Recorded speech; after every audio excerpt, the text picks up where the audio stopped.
We live in unprecedented times. The problem we're seeing, actually, is a revival of Jew hatred. It's the typical example of starting with the Jews, but then attacking the United States of America. You see that on the left and also on what is now called the woke right, arguing that Churchill was the villain of World War II, or that America committed terrible war crimes during World War II, instead of being the source of the liberation of the world. The Ten Commandments are so fundamental to our civilization. How outrageous it has been for us that the Ten Commandments have been taken out of our classrooms. There is an establishment clause in the Constitution. But that doesn't mean that you're stripping religion and what our civilization owes religion from the public square. Is not better for Jewish Americans, and it's not better for America.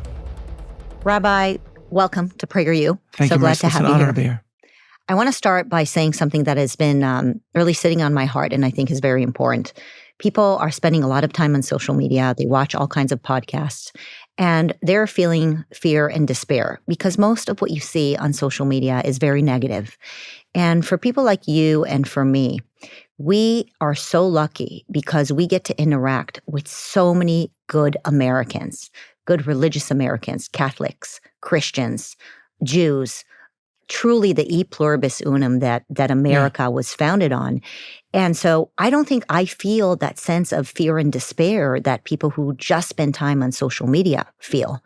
And I wanted to gift that to the people who are watching this because it is truly a gift that in this time, while sure we are feeling this tension, especially a tension against the Jewish people, we are also feeling unbelievable, unprecedented level of love. Yes, absolutely, Marissa. And this is something I've experienced not only as a rabbi speaking to groups, though I have experienced that. If I look back over the last 2 and a bit very difficult years, I could speak to you about talking to a Christian group in Dallas at someone's home and what it feels like to pull up in front of this home. The person who lives is not Jewish, and there's a large Israeli flag there to show that they're feeling what the crisis that was going on for the Jewish people on the other side of the world. But it's just because I am publicly Jewish, I experience that even from people who don't know I'm a rabbi. I'm flying on United to Australia, and the captain comes out for a bit, take a break. They have that little barrier that they put up. He sees my kippah, my yarmulke, starts talking to me. He's a Christian from California, and talks about his love for the Jewish people, and talks about what's going on across the world. And I get that as well, just from constant interactions. And so I am grateful for that. It's striking that in Hebrew, the Hebrew word that connotes gratitude, or the verb lihodot, to thank, also means to confess. So in Hebrew you could say ani modeh, and that can mean I thank, or it could mean I confess. So they mean this exact same word. So why? And the point, as several rabbis said, is that sometimes when you express gratitude, it's perfunctory. A waiter brings you something. That waiter has to do that, but you say thank you because it's polite.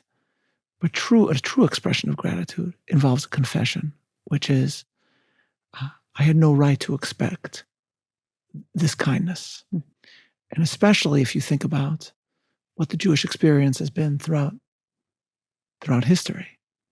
The fact that Jews receive such love from so many Americans, from the perspective of history, we had no right to expect such a gift. Do you ever think about the possibility that God is continuously testing humanity? I think about this test that humanity is experiencing right now. The test seems quite similar to a test that humanity has experienced in the past. And it should have been the easiest test in the world because we've seen this test. It's almost like a Scantron with multiple choices, and it's the same multiple choices, right? Blame the Jews, blame the other, feel resentment, create a new political system based on the scapegoating of a small group of people. It feels like we've kind of lived through this test before. Yeah. Yet, I would say the reason I bring this up in connection to my first comment about how grateful we should be, I actually feel like humanity might be more prepared for this test this time around, given the number of people who are pushing back against it and are not complacent. That's right. So to build on what you said, I think we could say the following. Justice Scalia once gave a wonderful speech at his child's and then the same speech at his grandchild's graduation. And he spoke about things that are said at graduations that are usually not true. And one of them is, we live in unprecedented times. And he said, actually, the challenges throughout history are the same. I think he said something like, I bet you at Trojan High, somebody got up and said, we live in unprecedented times. Right? And he was joking. There was no high school in Troy, but you know what I'm saying. So the point is, or Sparta, I don't remember what it was. It was an actual site. And on the one hand, right, in that sense, we don't live in unprecedented times. But, and this is something I've tried to say to Jewish audiences too, to build on what you said before, we also do live in actually unprecedented times. Because let's think about America, and despite its challenges, think about it this way. From a Jewish perspective, this is the first time in Jewish history where numerically there are more non-Jews than Jews that care about the well-being of the Jewish people. You could say that 1,000 years ago. You couldn't say that 2,000 years ago. You couldn't say that in the time of King David. King David had allies, Hiram of Tyre. But it wasn't that everyone living in Tyre was really worried about the future of the kingdom of Israel in the time of King David. So on the one hand, what's old is new, right? We see anti-Semitism rearing its head again. And that will always be, unfortunately, a fact of Jewish life. At the same time, as you noted, we also have to count our blessings. And that there are millions of Christians that care about the Jews, that's a miracle, I think. I think that's one of the wonders of our time. Well, I'd imagine that one of the reasons why we are experiencing this miraculous and maybe even godly experience where the Jews are to be attacked, and that seems to be part of the Jewish faith, the Jews are now seen in a different light thanks to many of the American Christians, and partially because of the education that they've received and what they've learned through the Christian church in the United States, right? And this goes back down to the founding of America, right? Yes. Whether you talk about the religious liberty and the DNA of what makes for the American dream. That's right. So I'm the rabbi of the oldest Jewish congregation in America. We don't like to talk about that except pretty much every day.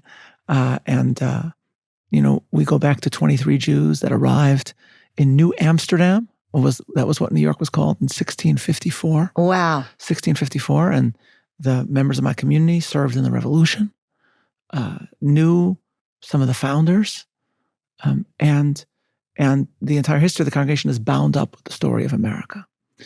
And there's no question that even as Jews were welcomed in America because of the larger concept of equality that the founders expressed, of religious equality, meaning of religious liberty for all, they also found a unique welcome in the United States because of the way that the Jewish story inspired the founders and the founding. And you can't read about the American Revolution without seeing that. And that's how you really understand the home that Jews found in America, because that's part of the DNA of America. America saw the story of biblical Israel and identified with it. It identified with it above all because America saw and hopefully still sees itself as a covenantal people, a people that came together in the presence of God, as you say in the Declaration, support this Declaration with a firm reliance on divine providence, but dedicated to a series of ideas. I quote all the time, and I say this to students, and I say this to communities, I say this to Jews, I say this to Christians, something that I heard from my late and very much missed friend, Rabbi Jonathan Sachs, who was chief rabbi of Great Britain. He described how he came to America as a young man. He came to Washington, D.C. And what he was struck by most of all were the memorials. Now, why? London has memorials. If you've been to London, the Churchill Memorial was just defaced by a member of Palestine Action. So it has memorials. But what he noticed in Washington was that the memorials feature not only statues of the people being memorialized, but also etched into stone words, their ideas. So you go to the Lincoln Memorial, you have the enthroned Lincoln, and you have the words of the Gettysburg Address and Second Inaugural. You go to the Jefferson Memorial, you see statue of Jefferson, but also Declaration of Independence, Virginia Statute of Religious Freedom. London, Rabbi Sachs said, the memorial for David Lloyd George has 3 words, David, Lloyd, and George. Churchill just says Churchill on it. Now, I don't know if you know anything about Churchill, words were kind of important to Churchill. They could have found a couple words, but they didn't. Why? Once you see it, you can't unsee it. I never thought about it. Once Rabbi Sachs said this to me, I travel all the time, right? You go through a souvenir shop in Washington, D.C., the souvenirs will have words on them, right? Like I own a Declaration tie or a Constitution tie, something like that. They'll have a mug with the Bill of Rights, the words on it. If you fly out of Heathrow, they're selling Flags. Pictures, King, Queen, Buckingham Palace. No one's selling a mug with the Magna Carta, with the words of the Magna Carta on it. Is this a coincidence? So it can't be a coincidence. It's all images. I have a mug from Kensington Palace with Henry VIII and his 6 wives. When you put hot coffee into it, the 6 wives disappear. Like that's a standard British souvenir. So why the difference? The answer by Sachs said is England at least used to be a tradition-based society, class-based, which meant, as he put it, those who belonged knew. Those who didn't know showed that they didn't belong. Whereas America, Rabbi Sachs said, because it was inspired by Christians that were themselves inspired by the Hebrew Bible, America created a covenantal society. And the whole idea is that how do you become part of that society? By affirming a set of ideas. And so that is in our culture everywhere. We just need sometimes to see ourselves through the eyes of an insightful outsider to realize the uniqueness of our own culture. So the United States of America is not necessarily just a landmass, but it's built on a set of ideas and of a covenant. Absolutely. Explain the covenant. So what is that covenant? What is the covenant of America?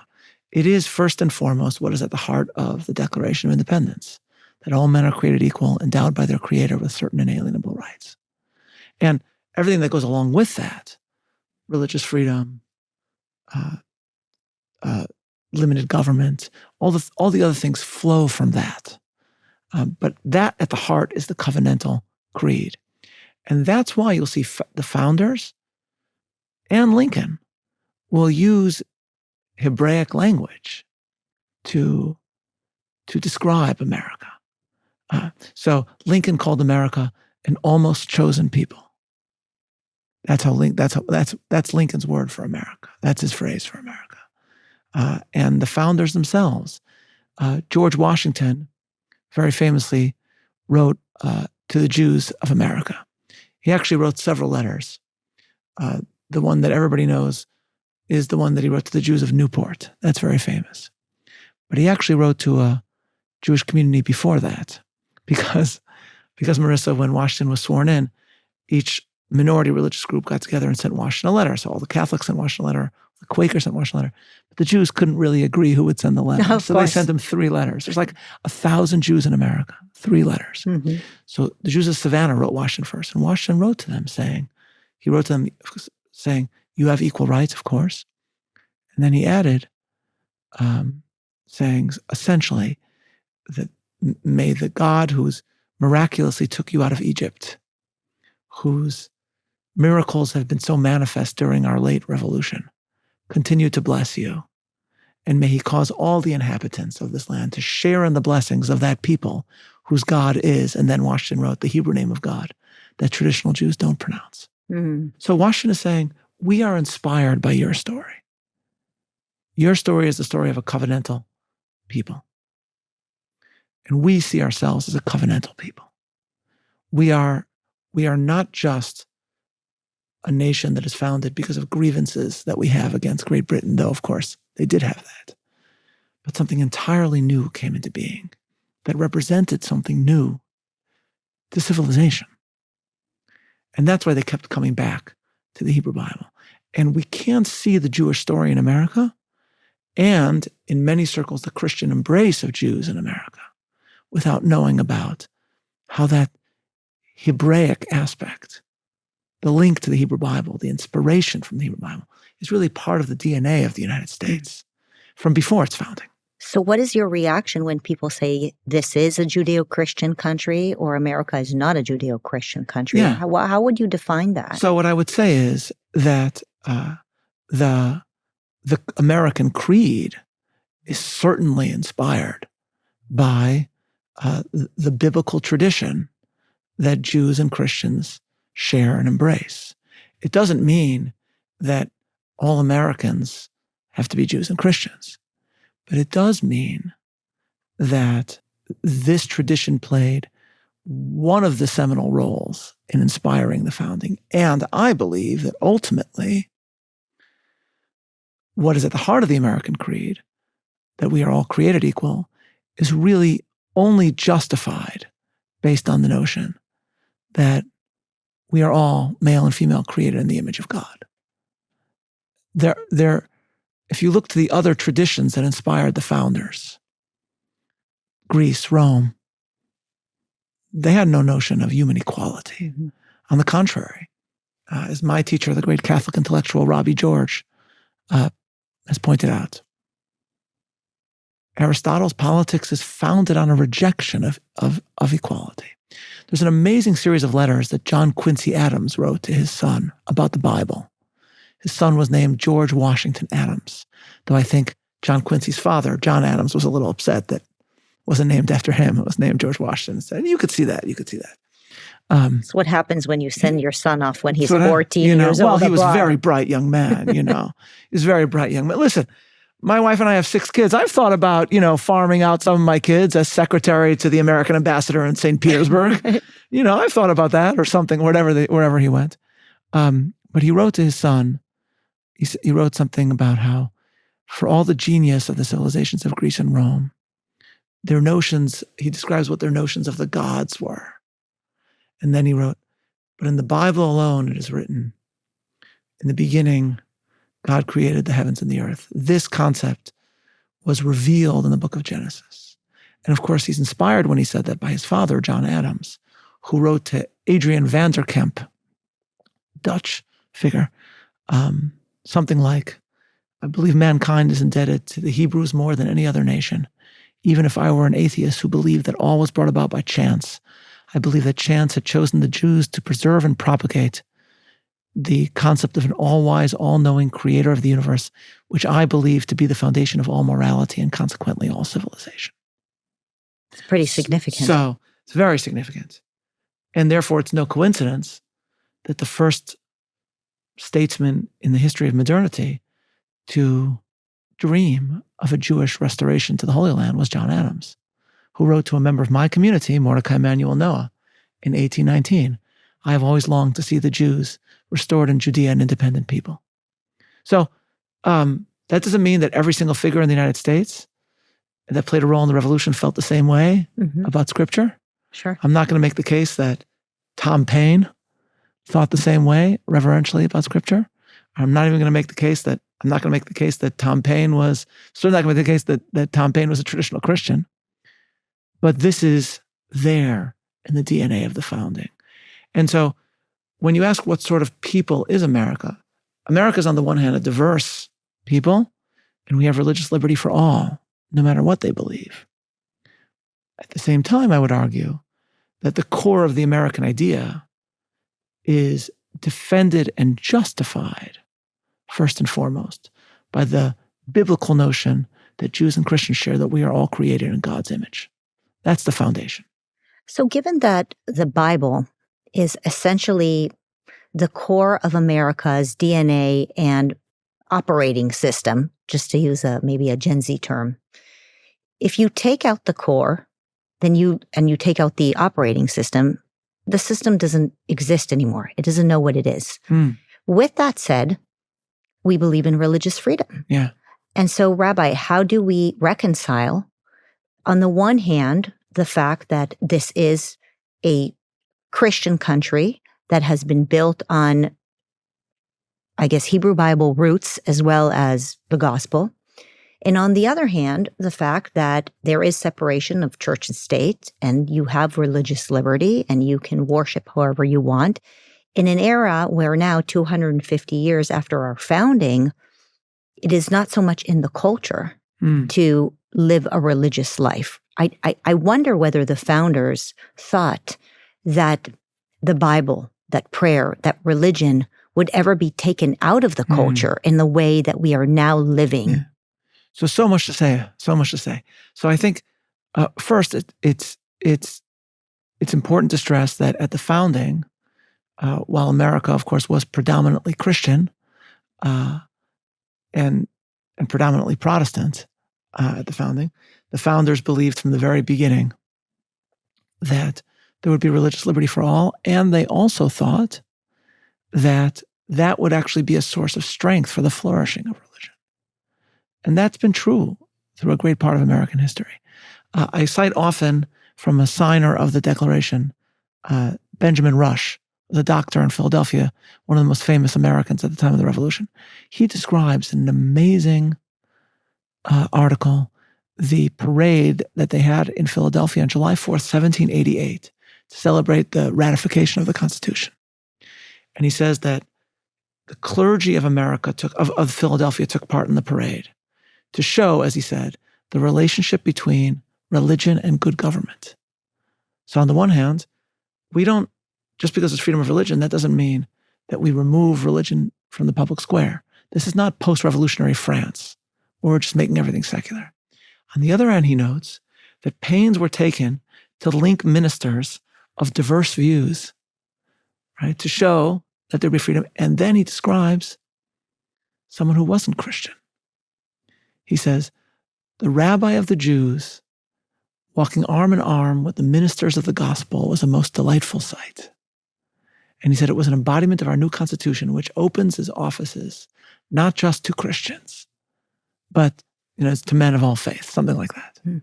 And so if you say the word, when you want to describe America as a Christian country, if you mean that it's a country where the faith is predominantly, where the Americans are predominantly Christian, that is true.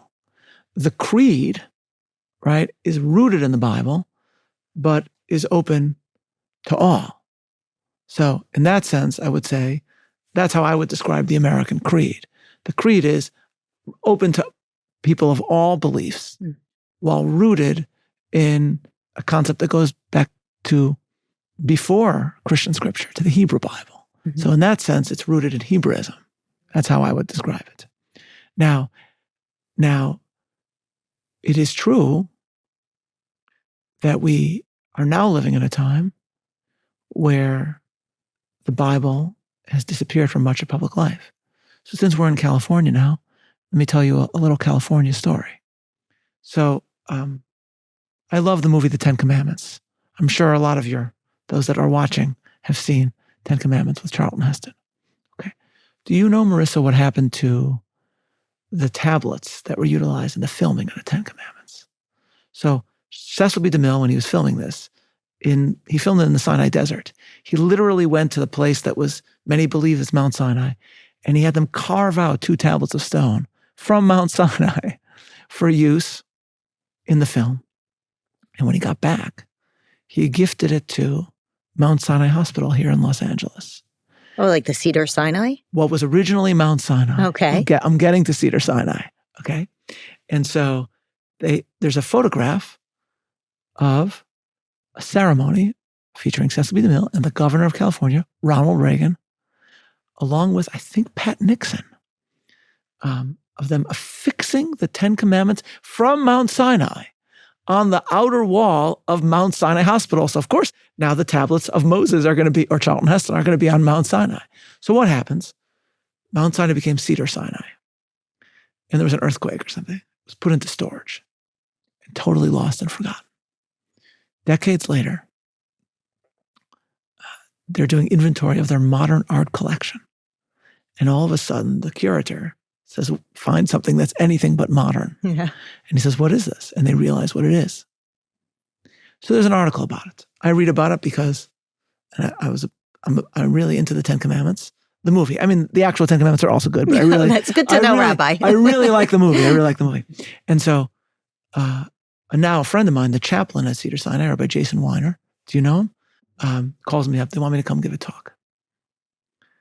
And I was like, I don't know if I want to schlep to LA. It's a schlep to come from New York to LA.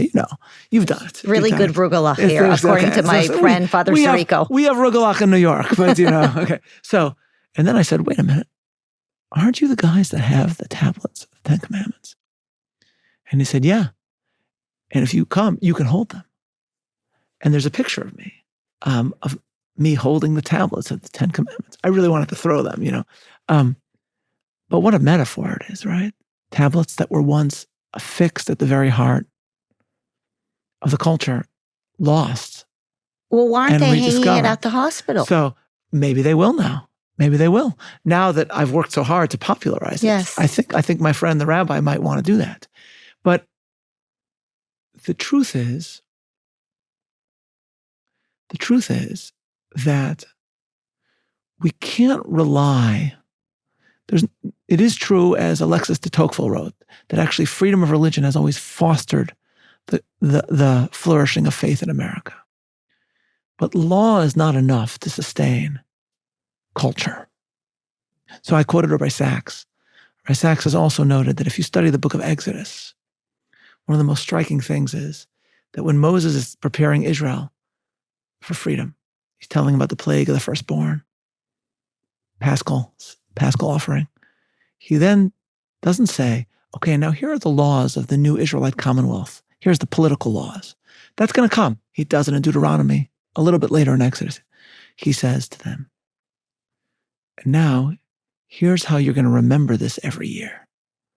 And he describes what becomes the Passover Seder. Mm-hmm.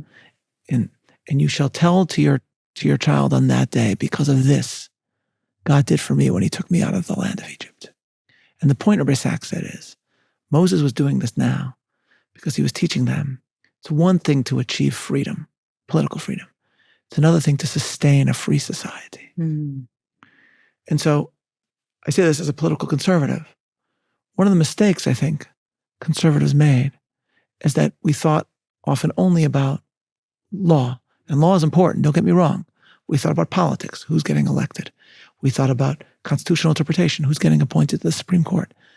I think about these subjects constantly, and they're important. But we didn't think at the same time about how to produce culture. Mm-hmm. Now people are thinking about that. I'm on the Faith Council of the Wonder Project, amazing company, which is behind the House of David show mm-hmm. on Amazon, which I think has been seen 60 million times or downloads. They have a movie coming out right before July 4th called Young George Washington, about mm-hmm. what formed George Washington. And we need to be focusing more. And now you see more people that are concerned about faith in our culture and also American exceptionalism in our culture, thinking about that. That's what we have to think about. And above all, we have to think as parents, just like Jews reaffirm the faith, engage in what Sachs called covenantal renewal at the Seder every year. How do we as Americans engage in covenantal renewal? My wife and I have 6 kids, as I mentioned. We take our kids to sites all over America. We've taken them to Fort Ticonderoga, to Philadelphia, to Antietam. We did a Segway tour of Gettysburg. I actually crashed my Segway mm-hmm. and scraped my arm, so now I could say I've been injured at Gettysburg. So the task ultimately falls not just to companies, as important as they are, and not just to politicians, as important as they are. It falls to families. And there have been great awakenings in American history in the past, as you know. And we need another one. Well, you mentioned the Passover ritual, which just passed. Oftentimes at PragerU, we remind people that the way to teach your children is to create rituals in your home, right? Which is really the Old Testament, the Torah, is such an amazing manual for human flourishing, right? If people only read it and understood it, they would understand that there are ways where you can teach your child by creating these rituals in the home, Yes. like the Passover Seder. This is why we advocate for a 4th of July ritual Yes. for our founding. So we remember that freedom isn't free, and Yes. we need to put the work into it, and we need to not get discouraged by the big educational behemoths that will tell us that as parents, we don't have a degree in education and therefore we can't totally educate agree. our kids. Yeah. It's so bogus. I want to go back to the 10 Commandments Yeah. because the 10 Commandments are so fundamental to our civilization that I know you love the movie. I do. And I know you're kind of joking as a rabbi who you love the movie, but I think we both like love the 10 Commandments. I do. And for the record. Rabbi. But lest I get fired and canceled. How outrageous it has been for us that the 10 Commandments have been taken out of our classrooms. And I would say that there are many Jews who I think have gotten a lot of things right, but a lot of things wrong when it comes to religious liberty, thinking that if we advocate for no religion, we will actually have a better future here as Jewish Americans. Yes. That just having nothingness Yes. is better than having the Judeo-Christian, the Christian roots of this country. By pulling the 10 Commandments out of our classrooms, out of our public life. And of course, 10 Commandments are the Hebraic roots of civilization. Well, right? I mean, and essentially, not just of this country, but you of talk about the civilization covenant, itself. right? The covenant, isn't it fundamentally expressed and through the 10 Commandments? Wouldn't we want to teach that to our kids? So I would say two things. First, I do think that there are those that understand now that stripping religion from the public square is not better for Jewish Americans, and it's not better for America. Because human beings are meaning-seeking creatures. And if you strip one form of meaning, something else will replace it. This is the thesis of the great Catholic intellectual Richard John Neuhaus's book, The Naked Public Square. There is no vacuum that will not get filled. And it will get filled with often a neo-pagan religion like wokeism, but it will get filled.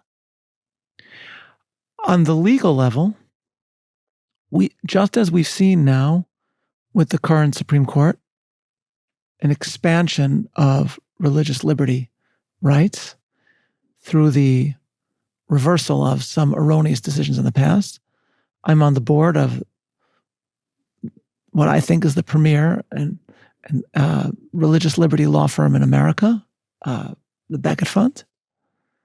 And they've had many victories, as have had other important legal advocates and organizations. And so the focus has been on free exercise, because that's been very important. But what's going to come next is a restoration of a better understanding of what the Establishment Clause actually means, and how it doesn't mean that you can't have the 10 Commandments in public spaces. And I think that will come soon. I think that will be the next cases that will be coming across to the court, and we'll be seeing that in the next couple of years. So just as we've seen in a remarkable way in the last 5 years, a series of cases in which the court came to a better, truer understanding of what free exercise means in this country. There'll be a more accurate understanding of what the Establishment Clause means. There is an Establishment Clause in the Constitution, but that doesn't mean that you're stripping religion and what our civilization owes religion from the public square. So I think that will come. And one more thing about the 10 Commandments, which I think is very interesting, is the fact that the 10 Commandments, when they were first given to the Israelites, were broken. And I think it's, you speak about this too. Yeah. It's an amazing way to think about both the covenant and the idea that things are not perfect from the get-go. Yeah.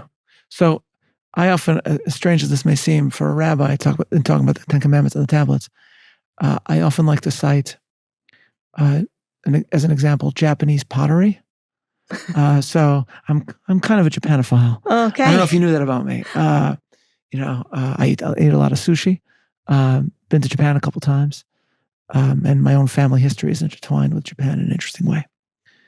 So there's a form of Japanese art, of Japanese pottery called Kintsugi. Are you familiar with Kintsugi? Mm-mm. Oh, okay. So Kintsugi is a form of pottery where shattered pieces of a pottery that was broken are pieced back together, but instead of the original breaks being effaced or disguised, the pieces are put together with gold lacquer so that the original scars are remembered and become part of simultaneously the imperfection and also the uniqueness and beauty of the object. Okay, and this is part of a larger Japanese aesthetic concept called wabi-sabi, where you treasure the fragility of life and the uniqueness of that object. And so what Kintsugi proclaims is that true beauty doesn't require overlooking or forgetting the shatterings of the past. Sometimes the truest form of human beauty, it lies in the effort to overcome those shatterings. So if you look at the first tablets were given entirely by God. And they were broken immediately through failure of the Israelites to live up to the covenant. God then says to Moses in Hebrew, this time you carve the tablets. Moses is 80 years old. So you have tablets being, the new tablets of the covenant are being carved through the agonizing effort of an octogenarian.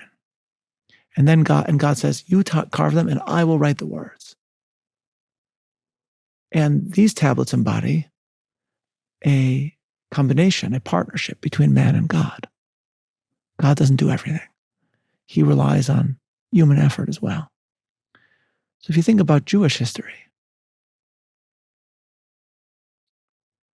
is there a better way to describe Jewish history than covenantal kintsugi? Both spiritually, spoiler alert, covenant is not always followed in the Bible, but then there are these great covenantal renewals. Josiah, Ezra, and Nehemiah. And then, of course, in Jewish history, how many shatterings have Jews experienced? Well, it's so similar to American history. Yeah. And so that lies at the heart. So that it's such an important application to American history.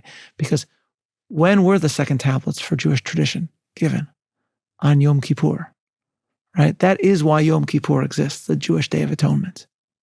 The tablets embody to us kintsugi in our lives. That having a covenant doesn't mean that you always keep it perfectly. And so there are those today that say, well, America violated its covenantal creed from the very beginning, as of course it did. As of course it did. It proclaimed all men are created equal while enslaving Americans. But there are those that want to use that fact to say, therefore we're not an exceptional people. But of course, as Lincoln teaches, right, precisely because we are a covenantal people, therefore we are actually under God's judgment. Lincoln in Second Inaugural interpreted the Civil War and its sufferings as God's punishment for violating the covenant. But that also, the very covenantal theology that reminds us that a covenant can be broken also teaches us that you can be inspired by that failure to repair the covenant or to achieve what Lincoln called the new birth of freedom. So America at its most is exceptional because it was born with a covenant. America, much like biblical Israel 40 days after Sinai, violated its covenant from the very beginning. But at its greatest moments, it was inspired by its covenant to embody that covenant in a greater and more sublime way. And so that's the lesson of the tablets. The lesson of the tablets is never that a covenantal society that fails its covenant, therefore, is no longer a covenantal society. To remain a covenantal society, though, you have to make sure that the covenant is remembered. That's why Lincoln calls America an almost chosen people. People of Israel, they can fail the covenant, right, as they do, but God's promised that this covenant will be eternal, right? There's a story about Prime Minister Menachem Begin in Israel when President Jimmy Carter at one point said something like, "This is Israel's last chance for peace." And Menachem Begin ultimately, of course, did make peace with Egypt, but he said something like, "The Jewish people have been around for thousands of years before Camp David, and they'll be around for thousands of years after Camp David." And his point was, you can't say it's a last chance. Mm. But Lincoln is saying, for America as a covenantal people, we are an almost chosen people, which means whether we remain chosen and exceptional is up to us. Mm. We have to continue to teach the next generation what makes us exceptional. And we are summoned. And so the point is, to go back to where you began, it's easy to despair when you look at different parts of our culture. But we are called as Americans to covenantal Kintsugi, to be inspired by shatterings, to repair. I think that's our calling. Well, it's an amazing antidote to nihilism, the story of the shattering of the Ten Commandments. Yes. And I think that we are experiencing so much nihilism. When we talk about young people these days, they call them the disaffected youth, where people both on the left and on the right are saying, well, America is not really that city on the hill that you've taught us about. And in fact, if you're on the left, you're going to give the examples that you gave of obviously slavery and the horrific things that have been done in our country. And then if you're on the right, you can even talk about some of the more recent things where we feel like the national debt is getting so huge and we can't pay for a basic family life because it's so expensive and the economy is a challenge and there's so much crime and there's homelessness and we were locked up during COVID and that was incredibly unfair. The shattering, that shattering of an agreement that we had with our government. Right. And so the human instinct is to, I think, dive into nihilism rather than productivity and responsibility. That's exactly right. So the first thing you have to do is look back to American history. A friend of mine, Yuval Levin, once pointed out to me, if you had looked at America, say, I can't speak for you, but for me, I was fortunate to grow up in the 1980s. Mm-hmm. I think that was the height of Western civilization, obviously. But if you look back in what was going on in America in the early 70s, what was going on the campuses, what was going on in the streets, and you had political assassinations going on all over the place, you could have thought this society is finished. And then look what happened. There was a patriotic renewal. I remember my childhood. I grew up in an enormously patriotic culture. Obviously, it began with one of the most important events in human history, the miracle at Lake Placid. That really set the stage for everything that followed in the 80s, since we're talking about hockey. But I know everything about hockey. Yeah. Do you? No, not at all. But I have been following the recent. You've been following, of course. Okay. So when a handsome young man loses his teeth. Did you watch the movie? Oh, it's a very important movie. And that depends on the one hand on leadership, obviously, renewals, and it also depends on leadership. I don't just mean at a national level, but at communal levels. And it depends on all of us and what happens to a culture. So it's if you look back at American history, there have been crises throughout. You don't think the tension is worse now with social media and X because it just feels that way because we're living through it ourselves? I think there are obviously unique aspects to the challenge because of social media.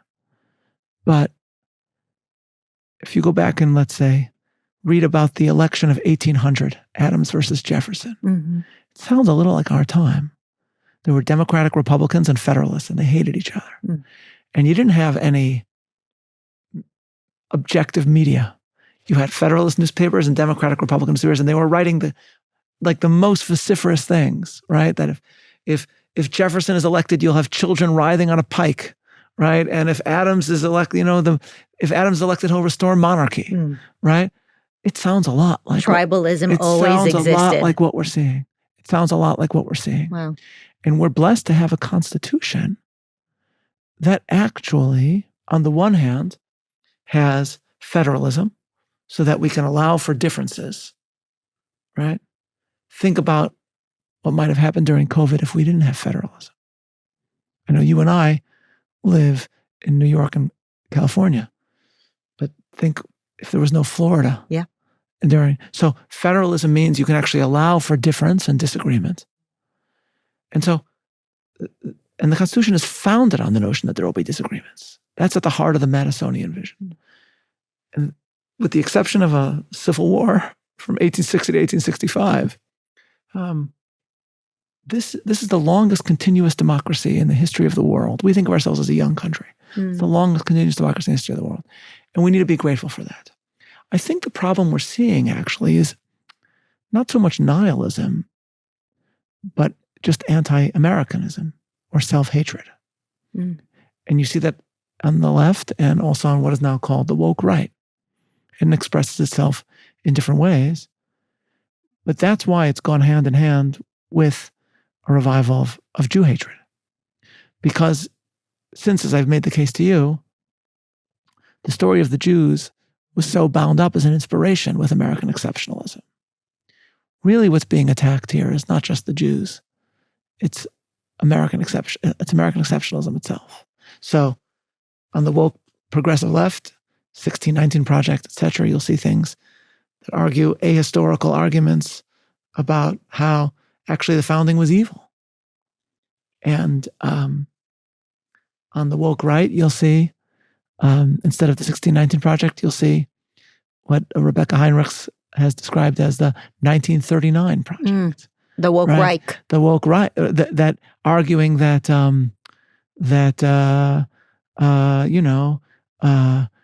Churchill was the villain of World War II, right? Or that America committed terrible war crimes during World War II, Hiroshima. Instead of being the source of the liberation of the world from fascism and tyranny, which is what actually happened. And so we shouldn't. At times, it sounds like this is just about hatred of the Jews or hatred of the Jewish state. No question that's going on. But let me ask you this.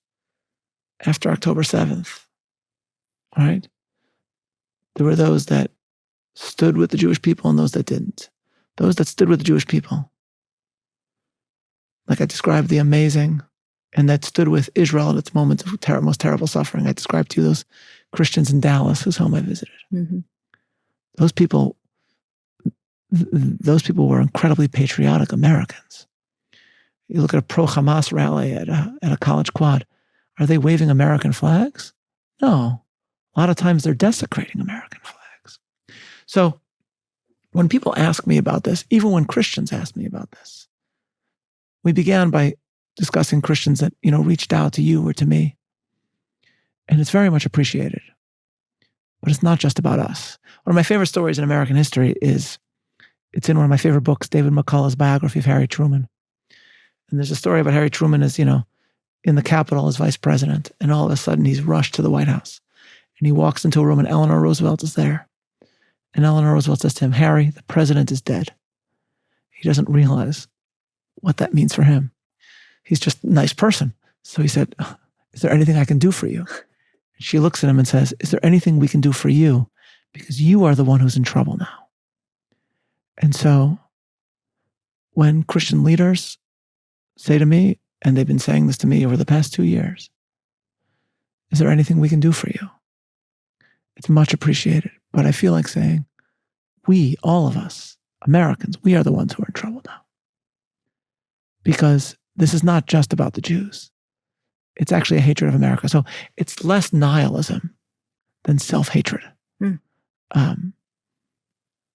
Something which I thought I would only see originally in woke progressivism, but unfortunately now we see it on the other side of the political spectrum as well. I mean, I think you're exactly right, because we got used to seeing the left toppling down statues and drawing graffiti on, you mentioned Churchill, but all over DC as well. And I'll give credit to Jeremy Boring, who was a founder of Daily Wire, and I chatted with not so long ago. And he said the toppling of statues is happening figuratively on the right, because it's the toppling of American history. That's right. It's exactly just taking a bat to everything we know and love about our country. It's incredibly unpatriotic. And so it's the typical example of starting with the Jews, but then attacking the United States of America, attacking the institutions of the United States of America, so much so that even attacking Erica Kirk, the widow, right? Yes. And so I think people are a little in shock, and they're saying, well, how is it possible? I thought they were just anti-Zionists, but now they're attacking Erica Kirk. Why is this happening? And so you talk about what it means to be chosen. Is it chosen like the older brother who gets it first and is attacked first, but then it never just stops, right? If they are going to beat up the older brother, they're going to end up beating up all the siblings. So it's so interesting you say that, because some years before this phenomenon that we're talking about on the woke right got started, someone wrote to me, a deeply religious Christian lawyer who was worried about things that were going on the left and in the culture and at that time in the law. And he wrote to me and he said, what would be really great is if you or some other rabbi would write a letter to us, giving us, and these are his words, some older brother wisdom. And what he meant to say is that, as he put it, Christians can learn from Jews that not everyone is going to be nice to us all the time.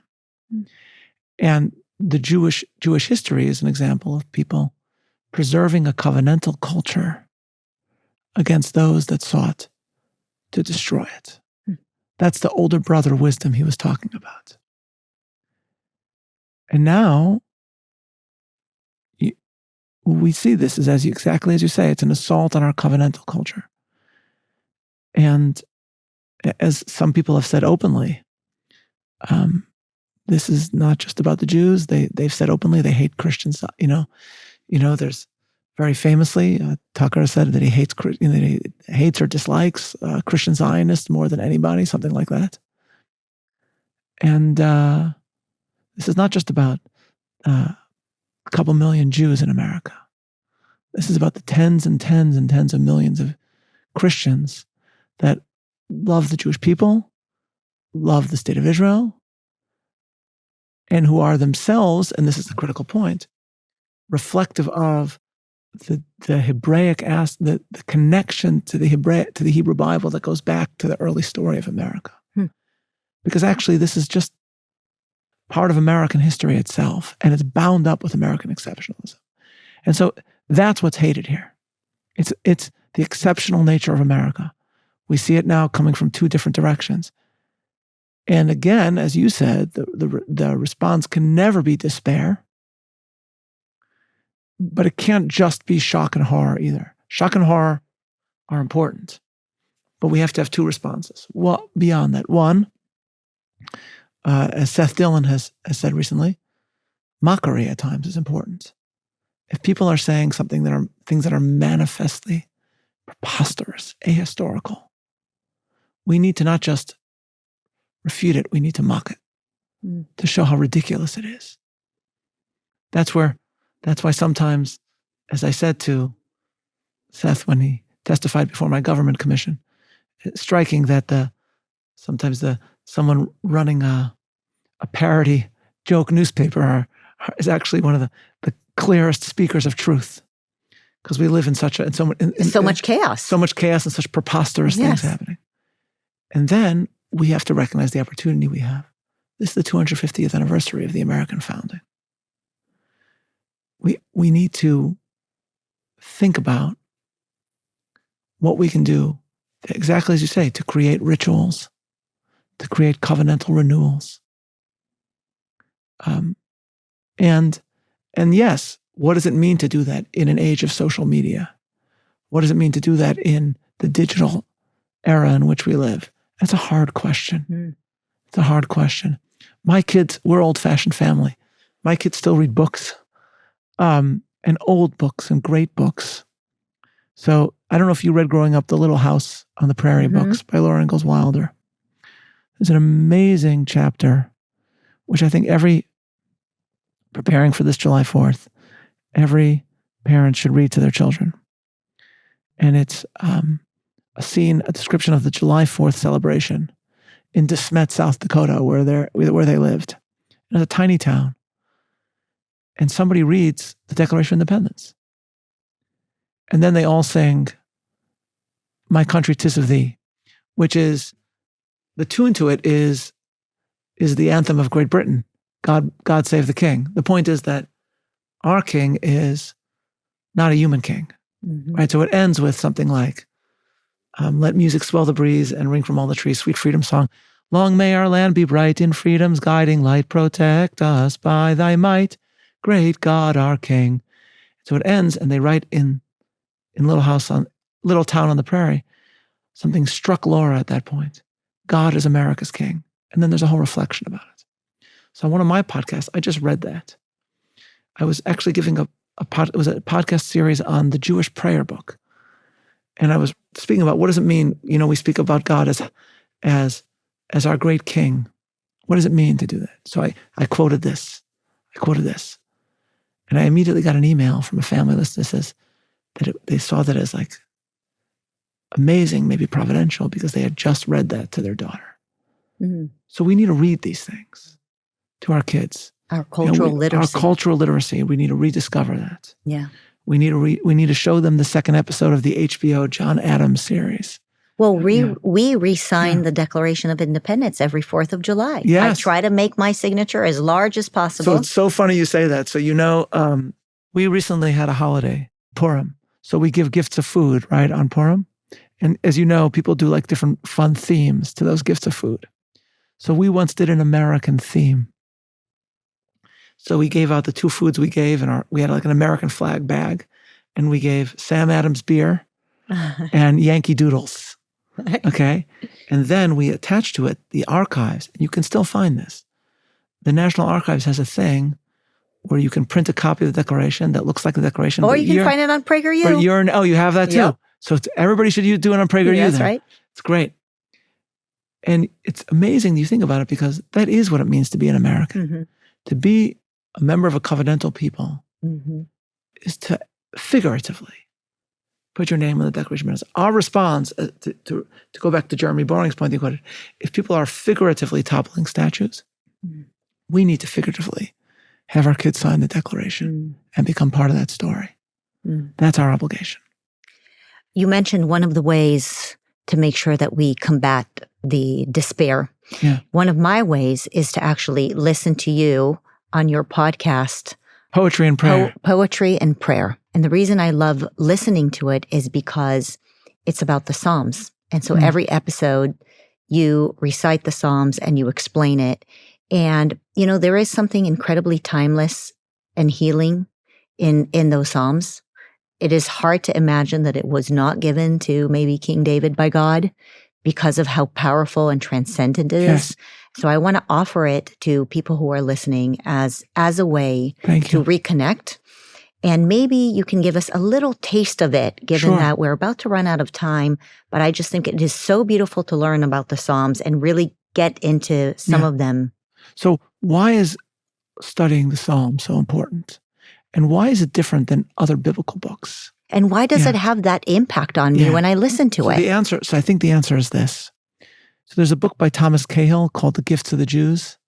He's a non-Jew who wrote a book called something like The Gifts of the Jews, How a Desert Tribe Changed the Way Humanity Thinks and Feels, something like that.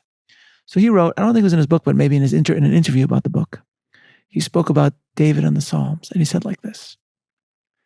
He said, in all of ancient literature, when people use the word I, they're not referring to their interiority, like everything they're going through, the full range of emotional experiences. So if you're reading the Iliad or the Odyssey, right, you're not introduced into the inner turmoil.